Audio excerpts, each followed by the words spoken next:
বলছিলাম যে বিএমআর কাকে বলে না, বিএমআর হলো বেসাল মেটাবলিক রেট, যে রেটে আমরা জানতে পারি যে মানুষ যখন ঘুমিয়ে থাকে, মানুষ যখন কাজকর্ম করে, সমস্ত অবস্থায় আমাদের হার্ট, লাংস, কিডনি কেউ কি কাজ বন্ধ রাখে?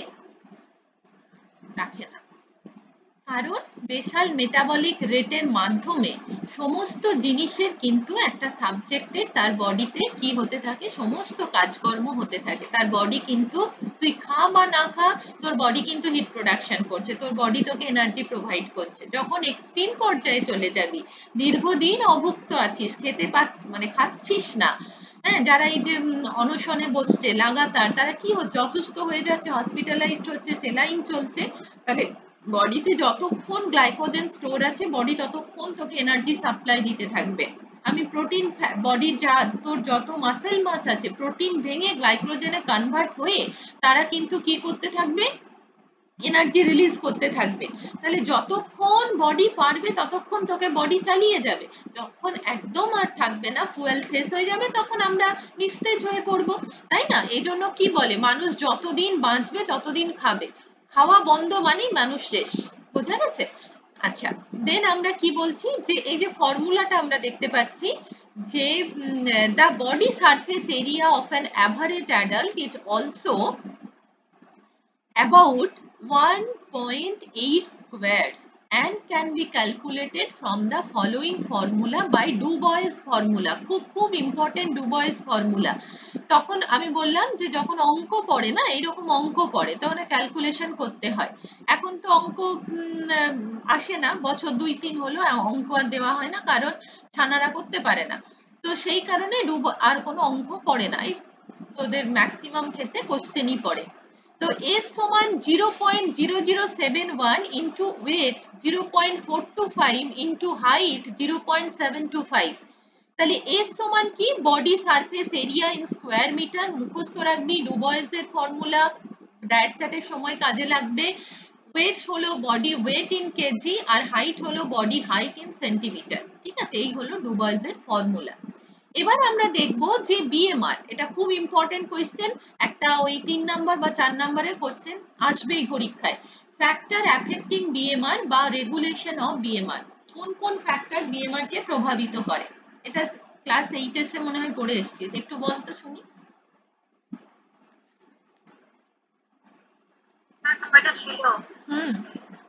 বল, পয়েন্টগুলোই বল, নিজেরা ডিসকাশন কর। হ্যাঁ,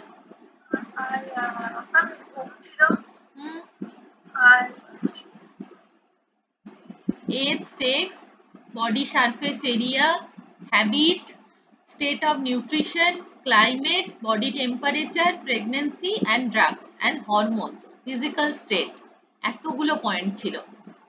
যদি এটা 4 নম্বরের কোশ্চেন পড়ে, সব পয়েন্টগুলোই লিখবি, ঠিক আছে? তোরা জানবি এই পেপারে যত লিখে আসতে পারবি তত নাম্বার, আর যত প্র্যাকটিস করবি তত সময়ে শেষ করতে পারবি, আদারওয়াইজ সময় কুলাতে পারবি না লিখে। চলো এবার আমরা একে একে ডিসকাশন করি। বলেছে ফ্যাক্টর অ্যাফেক্টিং বিএমআর, তাহলে কোন কোন ফ্যাক্টর বিএমআর কে প্রভাবিত করে? আমরা বিএমআর এর ডেফিনেশনে কি পড়েছিলাম?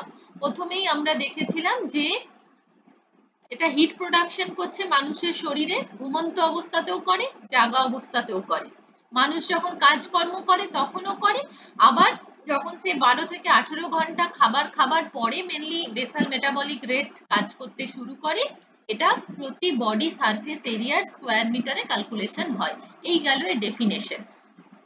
তাহলে এজ, এখানে দেখা গেছে during first 2 years of life of BMR is highest, প্রথম 2 বছরে বিএমআর খুব বেশি থাকে। It is the decline, আস্তে আস্তে এটা কমতে থাকে, gradually throughout childhood and accelerated slightly in the adolescence। Childhood থেকে অ্যাডোলেসেন্ট বয়স পর্যন্ত বিএমআর এর যে রেটটা, এটা আস্তে আস্তে কমতে থাকে। Thereafter the decline continue gradually, বয়স বাড়ার সাথে সাথে বিএমআর আস্তে আস্তে কমতে থাকে। তাহলে সব থেকে বেশি কখন থাকে না, first 2 years of the life. এবার আছে sex. The BMR of the males is slightly higher than the females, আমরা সবাই জানি, এটা তো তোরাও জানিস। The BMR of the males is slightly higher than the female। মেয়েদের থেকে ছেলেদের বিএমআর রেট অনেক বেশি থাকে। Surface area, body surface area মেয়েদের থেকে ছেলেদের বেশি। The BMR is directly proportionate to the body surface area. Larger the surface area, greater will be BMR. যত বেশি চওড়া, যারা বেশি চওড়া হয় তাদের ক্ষেত্রে বিএমআর রেট তত বেশি হয়। হ্যাবিট, ট্রেন্ড অ্যাথলেটস, যারা স্পোর্টসম্যান তাদের ক্ষেত্রে কিন্তু বিএমআর রেট নর্মাল পার্সনের থেকে অনেক বেশি হয়। State of nutrition, after prolonged under nutrition, যারা আন্ডার নিউট্রিশনে ভোগে, the BMR may fall to the 20 to 30% below the normal level. Normal লেভেলের থেকে যারা আন্ডার নারিশ থাকে 20 to 30% তাদের বিএমআর কিন্তু কি হয়ে যায়, বিলো নর্মাল লেভেলে চলে যায়। Climate, in the tropical climate, গরমের দেশে BMR is higher than compare to the cold climate. ঠান্ডার জায়গায় বিএমআর কম থাকে, গরমের জায়গায় বিএমআর বেশি থাকে। বডি টেম্পারেচার, যখন তোদের জ্বর হয় তখন বিএমআর রেট বেড়ে যায়, যখন তোরা নর্মাল থাকিস বিএমআর রেট আবার কি হয়, স্লো ডাউন হয়ে যায়। Pregnancy, during the first and second trimester of the প্রেগন্যান্সিতে দেখা যায় 5% of the BMR is increases. During first and second trimester, BMR increase 5% and last trimester is increased at 12%. Metabolism of fetus, increase activity of maternal tissue, increase in weight of mother, এই সমস্ত কারণই প্রেগন্যান্সির সাথে related, এই কারণেই বিএমআরটা বাড়ে। Drug, কি কি drug আছে না, সাম ড্রাগস লাইক ক্যাফাইন, এই যে কফি, চা, হ্যাঁ, অ্যালকোহল, এই ধরনের জিনিসগুলোতে না অনেক সময় বিএমআর রেট আমাদের কি করে, এলিভেটেড হয়, মানে বেড়ে যায়। ঠিক আছে, কারণ এরা নার্ভাস সিস্টেমকে উত্তেজিত করে দেয়, নার্ভাস সিস্টেমকে স্টিমুলেট করে। দেন আছে সাম হরমোনস, যেমন কোন কোন হরমোন আছে বলতো আমাদের বডিতে হরমোনাল ইমব্যালেন্স করে, মেটাবলিজম ডিসফাংশন ঘটায়।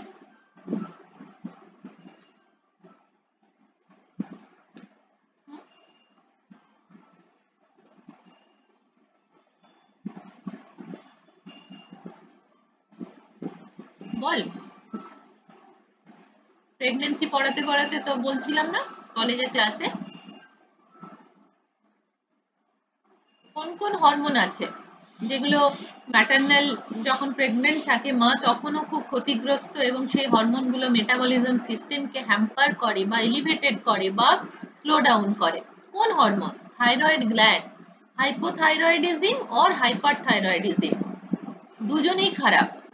যদি হাইপারথাইরয়েডিজম হয় তখন বেসাল মেটাবলিক রেট বেড়ে যায় due to 50 to 70% above the normal level due to the over secretion of the thyroxine। এই জন্য যাদের হাইপারথাইরয়েডিজম থাকে তারা খুব রোগা হয়, যাদের হাইপোথাইরয়েডিজম থাকে তাদের বিএমআর সাপ্রেসড হয়, কমে যায়, এই জন্য তারা অনেক মোটা হয়। বোঝা গেছে?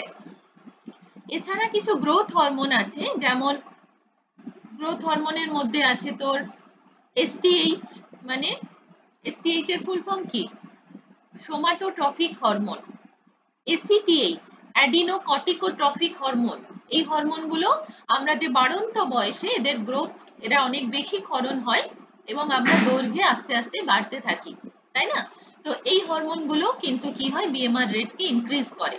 যেমন ইনফ্যান্ট, চিলড্রেন, অ্যাডোলেসেন্ট, এরা সবই কিন্তু হচ্ছে হরমোনাল আমাদের কাজকর্মের জন্য।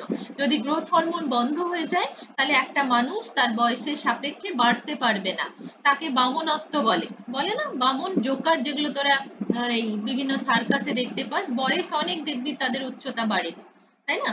তাদেরকে কি বলে, ডোয়ারফিজম, তো বামনত্ব বলে। এই কারণে কিন্তু গ্রোথ হরমোনের কিছু কিছু গ্রোথ হরমোন আছে যারা মেটাবলিজম সিস্টেমকে এনহ্যান্সড করে, বাড়িয়ে দেয়, তাদের ক্ষেত্রেও বিএমআর বাড়ে। Some physiology, acha, increased secretion of the epinephrine and norepinephrine also raises the metabolic rate. Epinephrine and norepinephrine এরা আপদকালীন হরমোন। যখন আমরা খুব স্ট্রেস কন্ডিশনে থাকি তখন দেখবি আমরা খুব বেশি junk food, fast food, baby sugar jaggery, মানে সুগারি যেসব খাবার থাকে, মিষ্টি খাবার, যাদের ক্যালোরি ভ্যালু বেশ বেশি এবং বডিতে খুব দ্রুত তারা ক্যালোরি মানে সুগারকে স্পাইক করতে পারে, তাদের ক্ষেত্রে দেখা যায় কি হয় যে বেসাল মেটাবলিক রেটটা তাদের ক্ষেত্রেও হাই হতে থাকে। Definition of the basal metabolism হয়ে গেল। সমস্ত ফ্যাক্টর ডিসকাশন, এই প্রত্যেকটি পয়েন্ট লিখে দিয়ে এক লাইন করে লিখে দেবে, ঠিক আছে। ডেফিনেশন অফ বেসাল মেটাবলিজম, এটা একটু বলে নি, এটা আগের বার লেখা আছে ওপরে। Basal metabolism BMR, basal metabolic rate, আর এটা হলো অনলি বেসাল মেটাবলিজম। রেটের কথাটা লেখা নেই, মানে কতটা তোর পার স্কোয়ার মিটারে এনার্জি প্রোডাকশন করছে সেইটা, হিটটা প্রডিউসড হচ্ছে সেটা লেখা নেই, বাকি পুরোটাই যা আছে সেটাই লেখা আছে।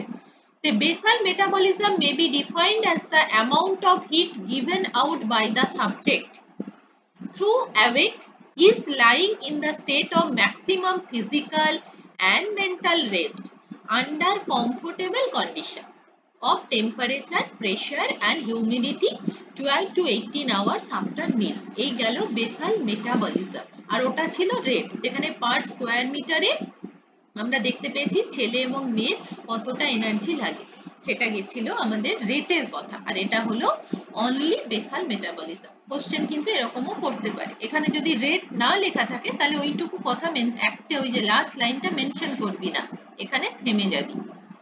গ্লাইসেমিক ইন্ডেক্স তো আগের দিন বলে দিয়েছি, পাঠিয়েও দিয়েছি স্টাডি, একটা ছোট্ট নোট, এটা পড়ে নিবি কোন খাবারে গ্লাইসেমিক ইন্ডেক্স বেশি, এবং অনেক খাবারের গায়ে বিভিন্ন সাইন থাকে, সেই সাইনের মানে কি, যে কোনটা হাই গ্লাইসেমিক ইন্ডেক্স, কোনটা মডারেট গ্লাইসেমিক ইন্ডেক্স, কোনটা লো গ্লাইসেমিক ইন্ডেক্স।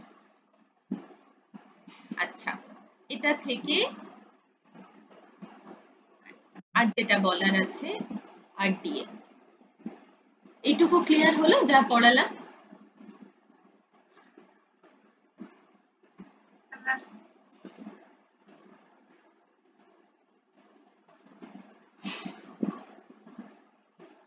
আচ্ছা বেশ, এবার পড়ব, এটাও একটা কোশ্চেন, খুব important question. What is RDA? তোরা অনেক দিন হয়ে গেল, থার্ড সেমিস্টার মানে 1.5 বছর পড়ে নিয়েছিস, এবার নিজেরা একটু বলতো আরডিএটা কি। আগে প্রথম ক্লাসে আমরা বলেছিলাম আরডিএটা কি। হ্যাঁ, এটা ডেফিনেশন কি, ওটা তো আমিও জানি। ডেফিনেশন বাংলায় বল, কি বুঝেছিলিস? এটা হচ্ছে মানে কোনো মানে এবার বিহান বল, মানে অ্যাডাল্ট ওমেন মানে হচ্ছে না, কে পারবি হাত তোল।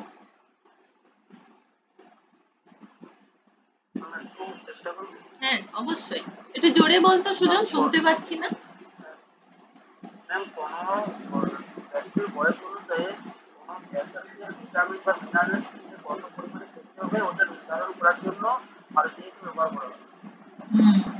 ঠিক, একদম ঠিক। আচ্ছা, তার মানে বাংলাটা আগে ভালো করে বোঝ, যাতে নিজের ভাষায় লিখতে পারিস, মুখস্থ করেই তো লিখতে হবে।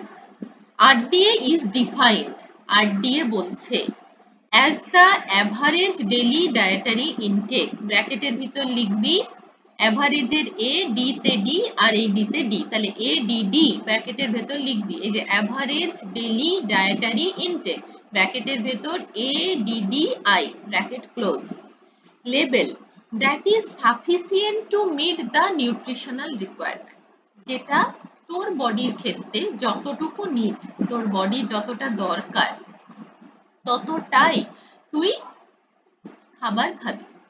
সেই খাবার খাওয়ার যেটা খাচ্ছিস সেই খাবারটা থেকে তোর বডির 97 to 98% তোর বডির যা নিড সেটা ফুলফিলমেন্ট হয়ে যাবে।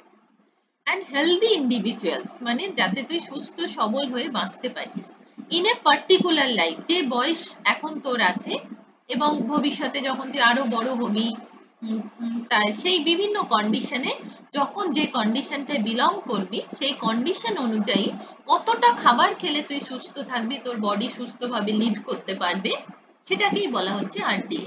And stage and gender group, ছেলে মেয়ের ক্ষেত্রে আলাদা। তাহলে আরডি এর লেখার পর ছোট্ট করে এইটা লিখে দিবি, রিকোয়ারমেন্ট প্লাস সেফটি ফ্যাক্টরস, ঠিক আছে। তাহলে সংজ্ঞা কি, আরডিএ ইজ ডিফাইন্ড, আমার সাথে সাথে বলতে একবার সংজ্ঞাটা প্রত্যেকে। RDA is defined as the average নিজেরাই বল, মিউট করতে হবে মানে আনমিউট করতে হবে না, মিউট অবস্থাতেই মুখে মুখে বল, মুখস্থ কর। RDA is defined as the average daily dietary intake level that is sufficient to meet the nutritional requirement of nearly all 97 to 98% healthy individuals in a particular life stage and gender group। কোনো একটি ওয়ার্ডও বাদ দেওয়া যাবে না, একটি ওয়ার্ডও বাদ দিলে তুমি কিন্তু ফুল মার্কস পাবে না। এবার তলায় লিখে দেবে RDA সমান রিকোয়ারমেন্ট প্লাস সেফটি ফ্যাক্টরস, এটা খুব ইম্পর্টেন্ট। এটা লেখার পর এটা যোগ করে দিবি, ঠিক আছে? এই পোরশনটা না লিখলেও চলবে, ঠিক আছে? বোঝা গেছে কি বললাম? আচ্ছা, তাহলে আগেরটা যখন দেখলাম ফ্যাক্টর অ্যাফেক্টিং BMR, এখানেও সেরকম আছে ফ্যাক্টর অ্যাফেক্টিং RDA, এটাও কিন্তু কোশ্চেনে আসতে পারে। তাহলে কোন কোন ফ্যাক্টর দায়ী বলবি কেউ?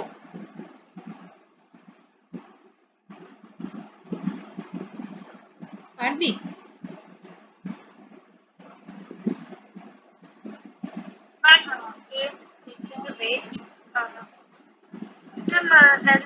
কতটা কাজ করে বাকিরা বল, অনেক পয়েন্ট আছে তো। আচ্ছা, শারীরিক অবস্থা, একদম। তাহলে ফ্যাক্টর রিলেটেড নিউট্রিশনাল রিকোয়ারমেন্ট কি কি, কোন কোন ফ্যাক্টর দায়ী? না, ফার্স্টেই হলো এজ। আমরা বারবার দেখে এসেছি ইন্ডিভিজুয়াল এজের উপর ডিপেন্ড করে RDA নির্ধারিত হয়, তাই না? কোন বয়সে কতটা আমাদের রেকমেন্ড করা আছে, কে বলে দিয়েছে? ICM আর NIM, ঠিক আছে?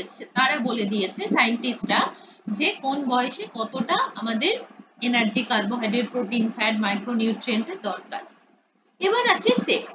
Female require less calorie than the males, obviously আমরা সেটা জানি, কারণ তাদের বডি সারফেস এরিয়া বেশি, is lower in size of the body in smaller. এই যে বললাম ছেলেদের থেকে মেয়েদের বডি সারফেস এরিয়া কম। এবার আছে বডি সাইজ। বডি সাইজ কি? অবভিয়াসলি আমরা জানি একজন ছেলের মাসেল মাস অনেক বেশি থাকে, সেই কারণে তার বডি অনেক বেশি দৃঢ় এবং শক্ত হয়ে থাকে, সুঠাম। সেটা মেয়েদের মধ্যে হয় না, মেয়েদের বডি থলথলে টাইপের হয়, ঠিক আছে? একমাত্র যারা athlete, sportsman, regular physical exercise করে তারা বাদ দিয়ে। Type of work, type of ওয়ার্কের মধ্যে হলো সেডেন্টারি ওয়ার্কার। 3 রকম ওয়ার্ক আছে, আমি কালকে একটা লিস্ট পাঠিয়েছিলাম একটা বইয়ে, যে কাদেরকে আমরা সেডেন্টারি ওয়ার্কার বলবো, কাদেরকে আমরা মডারেট ওয়ার্কার বলবো, কাদেরকে আমরা হেভি ওয়ার্কার বলবো। এই কারণেই পাঠিয়েছিলাম আজকে এটা পড়াবো বলে। তো sedentary worker requires less calorie than the heavy worker since the former expends less energy than the later during work। এত লিখতে হবে না, শুধু লিখে দিবি a sedentary worker requires less calorie than the heavy worker, stop, আর কিছু লিখতে হবে না। তো এক্সাম্পল ওইটা দেওয়ার জন্য তোদের বুঝতে সুবিধার্থে লিখেছিলাম যে আমরা যে ধরনের লাইফস্টাইল লিড করি, মানে তোরা, আমি নই, তোরা, যে তোরা কোন জোনে বিলং করছিস, হেভি, সেডেন্টারি, মডারেট না হেভি, এবং কাদেরকে কোন প্রফেশন গুলোকে আমরা সেডেন্টারি, মডারেট, হেভি বলে থাকি, এটা জানাতে, মানে এটা বোঝার জন্য ওই একটা কালকে একটা বইয়ের পেজ দিয়েছিলাম, ওই জন্য দিয়েছিলাম। এবার আসছি ফিজিওলজিক্যাল ওয়ার্ক। ফিজিওলজিক্যাল ওয়ার্ক কি? না, during pregnancy and lactation period আমরা জানি RDA ইনক্রিজ করে, সেটা আমরা পড়তে পড়তে দেখতেও পেয়েছি, এবং সমস্ত যে নিউট্রিয়েন্ট গুলো ইনক্রিজ করছে সেগুলোকে ফুলফিলমেন্ট করতে হবে। এবার আছে সাম ডায়েটারি ফ্যাক্টরস, কিছু ফ্যাক্টরস আগের দিন বলেছিলাম যে সাম বায়ো অ্যাভেলেবিলিটি অফ নিউট্রিয়েন্ট, আগের দিন পড়াতে যে একটা ডিমের যদি 50 গ্রাম ওয়েট হয়ে থাকে, 50 গ্রামই আমি প্রোটিন বডিতে পাবো না, কিছু আমার কি হয়ে যাবে, বাই প্রোডাক্ট হিসাবে তৈরি হয়ে নষ্ট হয়ে যাবে। তাহলে সমস্ত খাবারের বায়ো অ্যাভেলেবিলিটি সেম নয়, প্রতিটা খাবারের, বিশেষ করে প্রোটিনের বায়ো অ্যাভেলেবিলিটি কিন্তু ডিফারেন্ট। তাহলে বায়ো অ্যাভেলেবিলিটি কাকে বলে? পরীক্ষায় কোশ্চেন এরকম যদি দেয়, হ্যাঁ পরীক্ষা কোশ্চেন পড়ে না এরকম, কিন্তু অনেক সময় বলা যায় না তো, কিছু এরকম কোশ্চেন আবল তাবল কোশ্চেন পড়ে যায়, তার মধ্যে একটা কোশ্চেন এরকম আসতেই পারে যে what do you mean by bio availability of the nutrient, এটা বলতে কি বোঝো না? The absorption of the bio availability of nutrient, কোনো পুষ্টি উপাদানের বায়ো অ্যাভেলেবিলিটি বলতে বোঝায় from the diet can vary widely, আমরা জানি আমরা খাবারে অনেক রকম খাবার একসাথে খাই, তাই না? ডিপেন্ডিং আপন দ্য নিউট্রিয়েন্ট, কারণ আমাদের বডিতে নিউট্রিয়েন্টের চাহিদা আছে, বিভিন্ন নিউট্রিয়েন্টের চাহিদা আছে, and the quality of the diet, so RDA of different nutrient is affected by the bioavailability of the nutrient. হয়েছে? মানে কি বোঝাতে চাইলাম যে আমরা যে নিউট্রিয়েন্টটা খাচ্ছি, আমরা যে খাবারটা খাচ্ছি, সেইটা খাবারটার তো আমাদের বডিতে একটা চাহিদা আছে, তাই তো খাচ্ছি। সেই খাবারটার চাহিদার উপর ডিপেন্ড করে কোন নিউট্রিয়েন্ট আমাদের বডিতে কতটা রিলিজ করছে, কতটা আমাদের বডিকে তারা ওই নিউট্রিয়েন্টটার চাহিদা বা যোগান দিতে পারছে, তাকেই অ্যাকচুয়ালি বলা হয় বায়ো অ্যাভেলেবিলিটি অফ নিউট্রিয়েন্ট। এবার আসছি ইন্টার রিলেশনশিপ বিটুইন নিউট্রিয়েন্ট, নিউট্রিয়েন্টের সাথে এর কি সম্পর্ক, কি সম্পর্ক রে জানিস?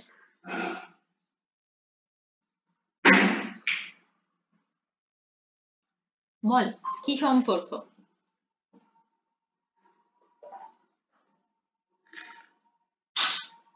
কে পারবি? নিজেরা বল না, মানে পড়তে হবে এমন তো কোনো মানে নেই, নিজেদের কনসেপ্ট থেকেও তো বলতে পারবি। নিউট্রিয়েন্টের সাথে বায়ো অ্যাভেলেবিলিটির কি সম্পর্ক?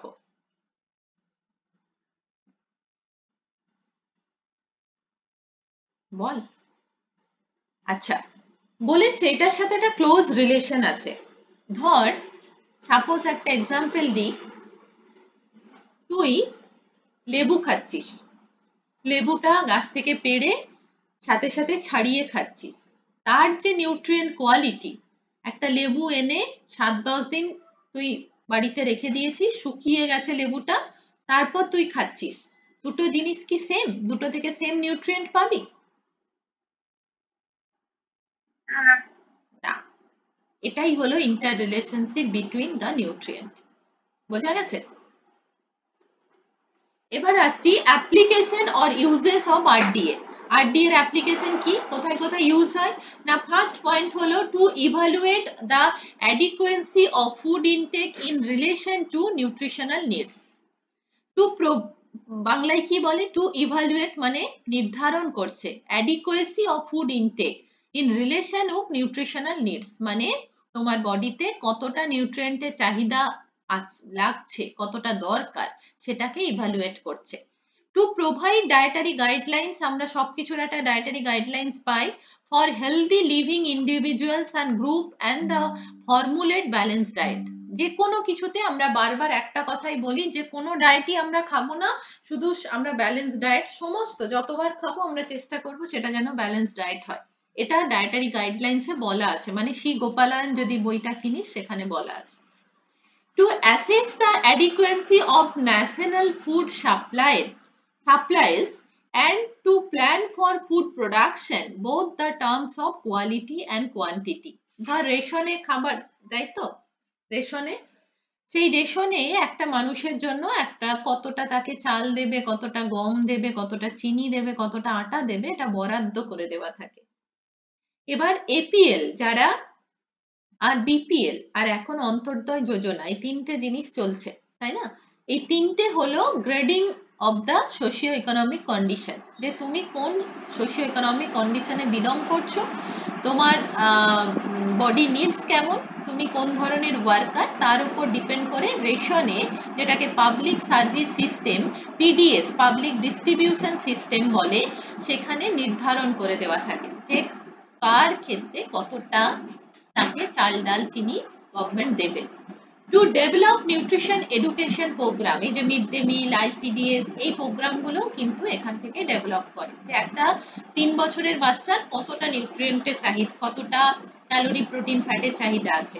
Two develop all feeding programme, যে কোনো ফিডিং প্রোগ্রাম যত রকম চলে, এগুলো পরবর্তী ক্ষেত্রে বিভিন্ন পেপার তোদের আছে, তখন আমি পড়াই এটা, তখন এটা পড়াবো যে কত রকমের ফিডিং প্রোগ্রাম আমাদের ইন্ডিয়া গভর্নমেন্ট লঞ্চ করেছে এবং ইন্ডিয়াতে চলছে। To establish guidelines for public food assistance programme, এই যে বললাম পিডিএস পাবলিক ডিস্ট্রিবিউশন সিস্টেম, এরকম রেশনের মতো এপিএল দের জন্য একরকম, বিপিএল দের জন্য একরকম, অন্তর্দয় যোজনাতে একরকম। তো এইগুলো গাইডলাইন্স করে দেওয়া আছে কোন বয়সে কোন ধরনের প্রকল্পের তুমি আওতায় আছো, কতটা গভর্নমেন্ট তোমাকে কি করবে সাপোর্টিভ এনার্জি প্রোভাইড করবে যেটা কিনা তোমার মোটামুটি পেট ভরাবে। কতটা তুমি প্রোটেক্টিভ হবে জানি না, বাট তুমি প্রক্সিমাল ফুডটা পাবে, পেটটা ভরবে। মাইক্রোনিউট্রিয়েন্ট ডেফিসিয়েন্সি হতে পারে, বাট ম্যাক্রোনিউট্রিয়েন্টের ডেফিসিয়েন্সি যাতে না হয়। এবার গেছে how to formulation of RDA. RDA কে কিভাবে ফর্মুলেশন করবে আমি একটু ছোট্ট করে বলে দিচ্ছি, এগুলো তোদের এখন আর আসে না, অনেক আগে আসতো এই কোশ্চেন গুলো, বছর 4-5 আগে এগুলো পড়তো, এখন আর আসে না। এখন যেগুলো ওই 5 নাম্বার চ্যাপ্টার থেকে আমি পড়াবো মানে প্রেগন্যান্সি থেকে, ওইখান থেকে এত কোশ্চেন পড়বে হ্যাঁ যে এগুলো আর তখন কভার আপ করে না, মানে প্রয়োজন পড়ে না করতে গেলে। আচ্ছা, তাহলে এনার্জি বলেছে যখন আমরা আরডিএ ফর্মুলেট করব যে অশ্মাতারার আরডিএ কত হবে। অশ্মাতারার এখন বয়স 21 বছর, এই মুহূর্তে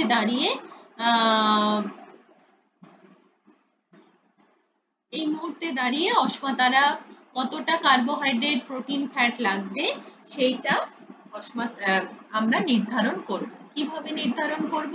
না নির্ধারণ করব এইভাবেই যেভাবে এটা ফর্মুলেশন আমাদের পয়েন্ট ওয়াইজ, এগুলো বিভিন্ন রকম পয়েন্ট আছে যেগুলোকে ফর্মুলাতে ফেলে আমরা দেখব যে অশ্মাতারার বয়স 21 বছর, তার বডি সারফেস এরিয়া আমি ধরলাম 560 বা 670 কিছু একটা, তার ওয়েট হলো 50 কেজি, এবার তার আমি আরডিএ নির্ধারণ করব। আবার প্যারালালি আবার দেখব সুজনের ক্ষেত্রে এটা কত হচ্ছে। তাহলে আমরা দেখব যে আগের দিন বলেছিলাম আমাদের এজ একই হতে পারে কিন্তু বাকি কোনো প্যারামিটার আমাদের কিন্তু সেম হবে না, বাকি সমস্ত প্যারামিটারই কিন্তু আমাদের আলাদা হবে। বোঝা গেছে কি বললাম? তাহলে এখানে এনার্জি, প্রোটিন, কার্বোহাইড্রেট সমস্ত প্যারামিটারই কিন্তু ডিফারেন্ট হবে।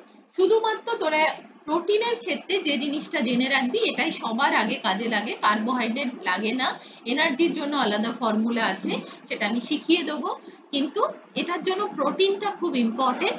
যে প্রোটিন রিকোয়ারমেন্ট কিভাবে আমরা ডিটারমাইন্ড করি না, রেফারেন্স প্রোটিন রিকোয়ারমেন্ট তোমার যত কেজি বডি ওয়েট সেটা তোমার রেফারেন্স ধরে এনপিইউ, এনপিইউ মানে কি জানিস? নেট প্রোটিন ইউটিলাইজেশন, কতটা বডিতে তোর প্রোটিন ইউটিলাইজ করতে পারছিস অফ ডায়েটারি প্রোটিন যতটা খাচ্ছিস ইনটু 100, এটা দিয়ে অনেক সময় প্রোটিন রিকোয়ারমেন্ট করা হয়, কিন্তু এগুলো আগে করা হতো, এখন একদম সহজ ফর্মুলা ফেলে দিয়েছে, তোমার যত কেজি বডি ওয়েট তোমার তত গ্রাম প্রোটিন দরকার। এবার তুমি যদি বাড়ন্ত স্টেজে থাকো, কোনো তোমার বার্ন হয়েছে, ম্যালনারিস্ট আছো, সেক্ষেত্রে প্রোটিনটা ডবল করতে হয় due to the state of the physical condition অনুযায়ী। দেন আমরা আসছি খুব খুব ইম্পর্টেন্ট রেফারেন্স ম্যান অ্যান্ড ওমেনের ডেফিনেশন, পড়বেই পরীক্ষায়, এটা ভালো করে পড়ে নে। এটার বলেছে কতগুলো ছোট ছোট পয়েন্ট দেখ বিটুইন, এই জায়গাটা আমার একদম একটা ফার্স্ট ভিডিও আছে যেটা ফার্স্ট ইয়ারে 1.5 ঘন্টার একটা ভিডিও দেখবি, ফার্স্ট ইয়ারের স্টুডেন্টদের জন্য বেসিক্যালি বানিয়েছিলাম, তো ওইখানেও এগুলো পয়েন্ট ওয়াইজ বলা আছে। কি বলা আছে? ছোট্ট ছোট্ট পয়েন্ট করে লিখে দিয়েছিলাম যে age 20 to 39 years, weight 60 kg, আমি ম্যানের কথা বলছি কিন্তু ওমেনের নয়, আমি কিন্তু ম্যানের কথা বলছি, ম্যান আর ওমেনের ক্ষেত্রে এটা একটু আলাদা। তাহলে ওয়েট 60 কেজি, বুলেট করে করে লিখবি। কি লিখবি? ফার্স্টে একটা বুলেট এজ 20 to 39 ইয়ার্স, আবার বুলেট ওয়েট 60 কেজি, আবার bullet he is free from disease and physical fit for active work, আবার bullet on each working day he is employed for 8 hours in occupations that usually involve moderate activity, while not at work he spends 8 hours in bed, 4 to 6 hours in shifting and moving around and 2 hours in walking and in active recreation or in household duties. এইগুলো গেল total reference ম্যানের ডেফিনেশনের মধ্যে পড়ে। এবার গেল reference women. এই পয়েন্টগুলো প্রত্যেকটা লিখতে হবে, কোনোটাই বাদ দেওয়া যাবে না। তার মানে 20 থেকে 39 বছর বয়স হতে হবে, 60 কেজি ওজন হতে হবে, তার বডিতে কোনো রোগ জ্বালা থাকা চলবে না, সে সমস্ত কাজে বিশেষ করে 8 ঘন্টা নিজেদেরকে বিভিন্ন কাজে ইনভলভ করে রাখবে, সে 8 ঘন্টা ঘুমিয়ে কাটাবে, 4 থেকে 6 ঘন্টা বিভিন্ন নিজের কাজকর্ম করবে, 2 ঘন্টা হাঁটাহাঁটি করবে এবং রিক্রিয়েশন বা হাউস হোল্ড ডিউটিস মধ্যে নিজেকে ইনভলভ রাখবে। সেম ওয়াইজ এখানে লেখা আছে, শুধু ওয়েটটা হলো 50 কেজি, বাকি মোর অর লেস সবই সেম। ঠিক আছে, এই গেল রেফারেন্স ম্যান এবং ওমেনের ডেফিনেশন। এবার গেল ডায়েটারি গাইডলাইন্স। এই ডায়েটারি গাইডলাইন্সটা এখানে লেখা আছে, এটা কিছুই না, তোরা প্রত্যেকেই জানিস যে ডায়েটারি গাইডলাইন্স এর মধ্যে আমরা বারবার একই কথা বলি যে সবসময় মাথায় রাখতে হবে the diet should be balanced, continue all essential nutrient in proper amount, small and frequent feeding is suggested, 5 small feeding is much better than the 3 large meal. To improve the dietary protein, the diet should contain adequate amount of fruits and vegetables, 1 glass per 1000 ml, sorry 100 ml, 1 glass মানে 100 ml, 100 ml milk should be include dietary daily diet to provide enough calcium and other nutrients. The diet should contain adequate fiber. Fried food, excess sugar, spices should be avoided. Tea, coffee, alcohol should be avoided. এছাড়াও dietary গাইডলাইন্সটা ডায়েটেটিক্সের যে নতুন বই আছে, আজকে যখন লাইব্রেরিতে যাবি এইগুলোর বাদ দিয়ে যদি কোনো পয়েন্ট থাকে সেগুলো একবার ছবি তুলে চোখ বুলিয়ে নিবি এবং খাতায় সেগুলোকে ইনক্লুড করবি। এর বাইরে আশা করি 2-4টে পয়েন্ট নতুন অ্যাড হয়েছে, সেটা একটু দেখে নিয়ে এখানে অ্যাড করবি। ঠিক আছে, বোঝা গেছে কি বললাম? এই পয়েন্ট এগুলো কিন্তু পরীক্ষায় কোশ্চেন আসে, write the dietary guidelines of the adult male and female বা reference man and reference women. আচ্ছা, এবার গেল অ্যাসেসমেন্ট অফ এনার্জি রিকোয়ারমেন্ট। কিভাবে আমরা অ্যাসেসমেন্ট করব না, যে কোনো জিনিস অ্যাসেসমেন্ট করার সময় ফার্স্ট খেয়াল রাখতে হবে যে আমরা কটা স্টেপে করছি। না, এখানে মেথড 1 এ ফার্স্টে আমরা করছি energy required during rest in bed. যখন আমরা ঘুমন্ত অবস্থায় আছি, বেডে আছি, বিএমআর তখন চেক করতে হবে। Energy require for non occupational activities, যখন আমরা কোনো কাজকর্ম সেইভাবে করছি না। Energy require for occupational work, যখন আমরা কাজকর্ম করছি। এই তিনটে স্টেজে ক্যালকুলেশন করতে হয় একটা মানুষের ক্ষেত্রে, তার কি বললাম যে এনার্জি রিকোয়ারমেন্টটা কত হবে। ঠিক আছে, এটার এখন অনেক সহজ পদ্ধতি বেরিয়ে গেছে, এগুলো অনেক কঠিন পদ্ধতি ছিল, এখন অনেক সিম্পল প্রসেস বেরিয়ে গেছে। তাহলে kind of work, non occupational activities এর মধ্যে কি হবে, স্ট্যান্ডিং সিটিং হলে তোমার এনার্জি রিকোয়ারমেন্ট কত লাগবে, 1.7 kcal per kg per hour। Day to day work like shaving, bathing, এটার জন্য লাগবে 3.0 kcal kg per hour। Playing, খেলাধুলা করছিস তখন 4.0। Walking 3 miles or per hour, মানে 1 ঘন্টায় 3 মাইল তুই হাঁটছিস তখন 4.0। আর অকুপেশনাল ওয়ার্কের মধ্যে সেডেন্টারি, মডারেট, হেভি 1.7, 2.5 আর 5.0। এই গেল, এগুলো দিয়ে হিসাব করতে হয় যখন আমরা ডায়েট চার্ট বানাবো। এই গেল টোটাল ব্যাপারটা। এবার এখানে ওই আমি একটা এক্সাম্পল দিয়ে রেখেছিলাম, তোদের লাগবে না, এগুলো তোদের আসে না এখন। যেটা যেটা আমি একটু বলেই দিই পড়াচ্ছি যখন, না আসলেও একটু জেনে রেখে দে। আচ্ছা, এবার গেছে কম্পিউটেশন, কিভাবে এটাকে আমরা ক্যালকুলেট করব। না, suppose following is the data of an individual. Suppose ধর তোকে একটা ডেটা দেওয়া হলো, একটা কেস স্টাডি দেওয়া হলো, এটা থেকে তুমি ক্যালকুলেট করো এই মানুষটার কতটা এনার্জি লাগবে। এজ 30 বছর, weight 60 kg, body surface area 1.8 square metre, BMR 40 kcal per square meter per hour। Non occupational activities এর মধ্যে ডে টু ডে ওয়ার্ক 1 ঘন্টা, সিটিং স্ট্যান্ডিং 6 ঘন্টা, ওয়াকিং 1 ঘন্টা, অকুপেশনাল অ্যাক্টিভিটিস সেডেন্টারি 8 ঘন্টা, স্লিপিং অ্যাট বেড 8 ঘন্টা। তাহলে Haynes এক্ষেত্রে কি দেখতে পাচ্ছি, energy requirement will be, non occupational অ্যাক্টিভিটির মধ্যে কি ছিল, 1 hour day to day work like shaving, bathing, washing etc 3.0 kcal per kg per hour। তাহলে 3.0 into 60 into 1, এটা কিন্তু কনস্ট্যান্ট, 60টা হলো কনস্ট্যান্ট। তাহলে 180 কেসিএল। এইভাবে প্রত্যেকটা ধরে ধরে আমরা টোটাল কেসিএলটা বের করেছি। দেন 8 ঘন্টা অকুপেশনাল অ্যাক্টিভিটি, এখানেও 60 হলো কনস্ট্যান্ট, এটা বের করেছি। 8 ঘন্টা স্লিপ, কত ঘুমোচ্ছে তার কত এনার্জি কনজিউম করছে সেটাও বের করেছি। দিয়ে টোটাল এবিসি করে দেখেছি 2424 কেসিএল। কত তার কেস স্টাডি ছিল, এজ 30 বছর, ওয়েট 60 কেজি। এই মানুষটার ক্ষেত্রে পার ডে রিকোয়ারমেন্ট দাঁড়ালো এটা। বোঝা গেছে? এইভাবে ডায়েট চার্টে ক্যালকুলেশন করতে হয়। বুঝলেন?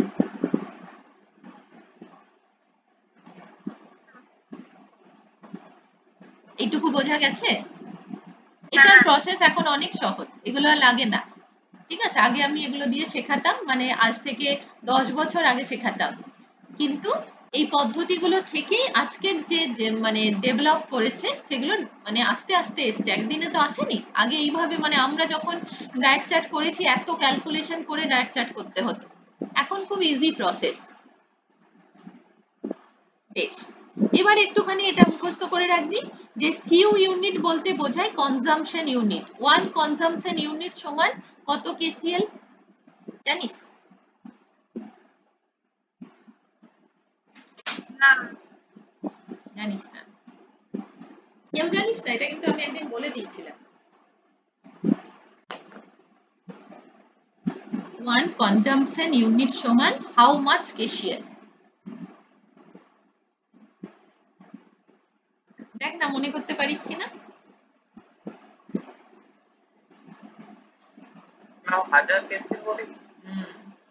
ঠিক, 1000 KCl। তো গ্রুপ আর সিইউ বলে মেনশন করা আছে, অ্যাডাল্ট মেল ফিমেল তারা কোন কোন স্টেজ, সেডেন্টারি মডারেট হেভি। আর অ্যাডাল্ট ফিমেল সেডেন্টারি মডারেট হেভির ক্ষেত্রে অ্যাডাল্ট কনজাম্পশন ইউনিট 1.0, 1.2, 1.6, এটা মুখস্থ করে রাখবি, ভবিষ্যতে কাজে লাগবে। অ্যাডোলেসেন্টদের প্রতি এজ গ্রুপে 1 কনজাম্পশন ইউনিট কত লাগে, ঠিক আছে, এগুলো মুখস্থ করতে হবে। আর 1 কনজাম্পশন ইউনিট সমান 2400 কেসিএল পার ডে। 1000 কেসিএল কোথায় বলেছিলাম? 1000 কেসিএল বলেছিলাম 1 কেসিএল সমান হাউ মাচ, কি বলেছিলাম?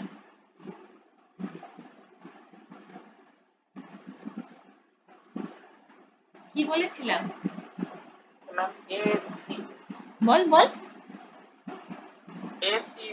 ACU, very good, very good, adult consumption unit, ঠিক। এটা হলো 2400 কেসিএল পার ডে হলো ACU, ঠিক আছে, অ্যাডাল্ট কনজাম্পশন ইউনিট, সেটা হলো 2400 কেসিএল। আর আর এইখানে যদি অ্যাডাল্ট কনজাম্পশন ইউনিট না বলে যদি বলে 1 কিলো ক্যালোরি সমান কত, তখন 1000 কেসিএল। 1 কিলো ক্যালোরি সমান 1000 কেসিএল। আর 1 কনজাম্পশন ইউনিট বা 1 এসইউ সমান 2400 কেসিএল। এটা আর ভুলবি না, কোনো মানে একদম গন্ডগোল পাকাবি না। 1 কেসিএল সমান 1000 কেসিএল, 1000, হাজারে সব সময় এটা ক্যালকুলেট হয়। আর যদি বলে 1 এসইউ সমান কত কেসিএল, না 2400 কেসিএল পার ডে। বেশ, এবার গেল মেথড। মেথডটা কি না, মেথডটা আমরা দেখতে পাচ্ছি যে energy requirement can be assessed by fractional method is include the following step. BEE মানে basal metabolism, basal energy expenditure. এই ফুল ফর্ম গুলো অনেক সময় পড়ে, হ্যাঁ। বেসাল এনার্জি এক্সপেন্ডিচার কি হচ্ছে, মেল আর ফিমেলের দুটো ফর্মুলা। এই ফর্মুলাটা আজ থেকে মানে কিছুদিন আগে, মানে তোদের যখন বাঁকুড়া ইউনিভার্সিটি প্রথম খুলেছিল তাহলে 4-5 বছর আগে এই ফর্মুলাতে আমি ডায়েট চার্ট শিখিয়েছি। এখন এটাও আর শেখায় না, এখন আরো সহজ করে দিচ্ছি। The for female weight in kg into 0.9 kcl into 24 hour। এই ফর্মুলাটা অনেক সময় লাগবে যখন তোরা ডায়েট সার্ভে করতে ওই বাড়ি বাড়ি যাবে তখন। For male weight in kg into 1 kcl per 24 hour। তাহলে 1 kcl সমান 2400 kcl, মনে থাকবে? আচ্ছা, হ্যারিস বেনেডিক্ট ইকুয়েশন, এটাতেও ডায়েট চার্ট হয়, এখন আর করি না, বারবার বলছি, এগুলো এখন পুরনো ওল্ড মডেল হয়ে গেছে। তাহলে বেসাল এক্সপেন্ডিচার কি হলো, সরি বিইই বেসাল এনার্জি এক্সপেন্ডিচারের একটা ফর্মুলা ওয়েট ধরে আমি পেয়েছি, আর এটা হ্যারিস বেনেডিক্ট ইকুয়েশন হলো ফিমেলের, এটা মুখস্থ করে রাখবি 65.5 plus 9.56 into weight plus 1.85 into H minus 4.68 into H. আর মেল আর ফিমেলের ক্ষেত্রে এটা আলাদা। এগুলো সব মুখস্থ রাখা ভালো, ভবিষ্যতে কাজে লাগবে। বেশ, এবার গেল এনার্জি ব্যালেন্স। ওয়াটার ব্যালেন্স পড়েছিলিস, energy store and energy use, that's are called the energy balance. আর কিচ্ছু নেই, শুধু এইটুকু জিনিস মনে রাখবি, যা সারাদিনে খাচ্ছি সেটা সারাদিনে ইউটিলাইজ করতে পারছি কিনা, এটাই গেল এনার্জি ব্যালেন্স। ব্যাস, আজকের পড়া এখানে শেষ।